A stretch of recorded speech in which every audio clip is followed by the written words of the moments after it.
Welcome to bird media. నేను మీ పవన్ కృష్ణమూర్తి.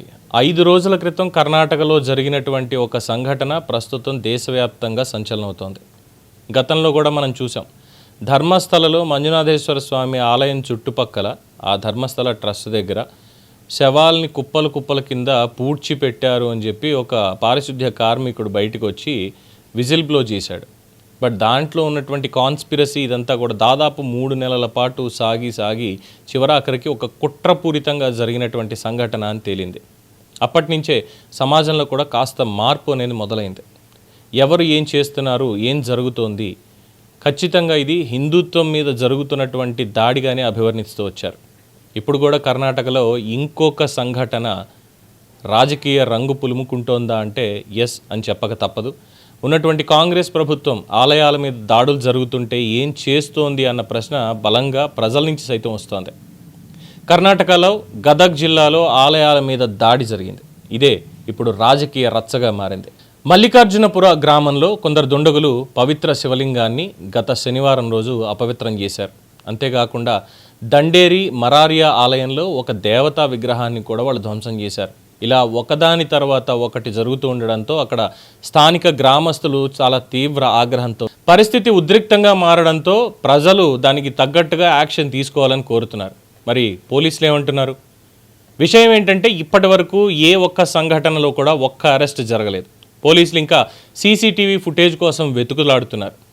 అసలు గదగ్లో ఇలా జరగడం ఇదే మొదటిసారి కాదు. గతంలో కూడా చాలాసార్లు ఇలాంటివి జరిగాయి. ఇలా పదే సంఘటనలు జరుగుతూ ఉండడంతో మరి ఈ ఘటనలు ఇప్పుడు రాజకీయ రచ్చకి దారితీస్తున్నాయి. ప్రతిపక్ష బీజేపీ రంగంలోకి దిగింది. కాంగ్రెస్ ప్రభుత్వంపై నేరుగా విమర్శలు చేస్తోంది. బుజ్జగింపు రాజకీయాల వల్లే ప్రభుత్వం చర్యలు తీసుకోవడం లేదు అనేది బీజేపీ ఆరోపణ. మరి ఇవన్నీ వరుస భద్రతా వైఫల్య కారణాలా, కర్ణాటకలో రేగుతున్న కొత్త రాజకీయ చిచ్చ అని అనుకోవడానికి కూడా లేదు. Because failure government in protecting temples.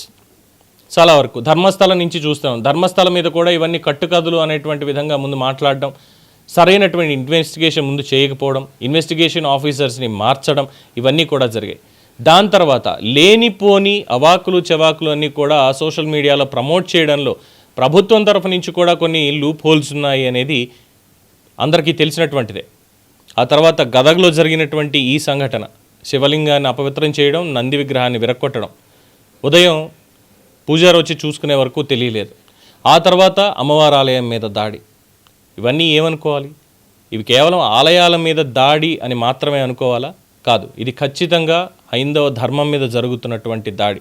దాన్ని ప్రొటెక్ట్ చేయడంలో ప్రభుత్వాలు ఎక్కడికక్కడ విఫలం అవుతూనే వస్తున్నాయి అనేది ప్రస్తుతం దేశవ్యాప్తంగా జరుగుతున్నటువంటి చర్చ. ప్రభుత్వం ఎవరైతేనేమి, అధికారంలో ఎవరుంటేనేమి ఈ దాడులు మాత్రం ఎక్కడా ఆగడం లేదు.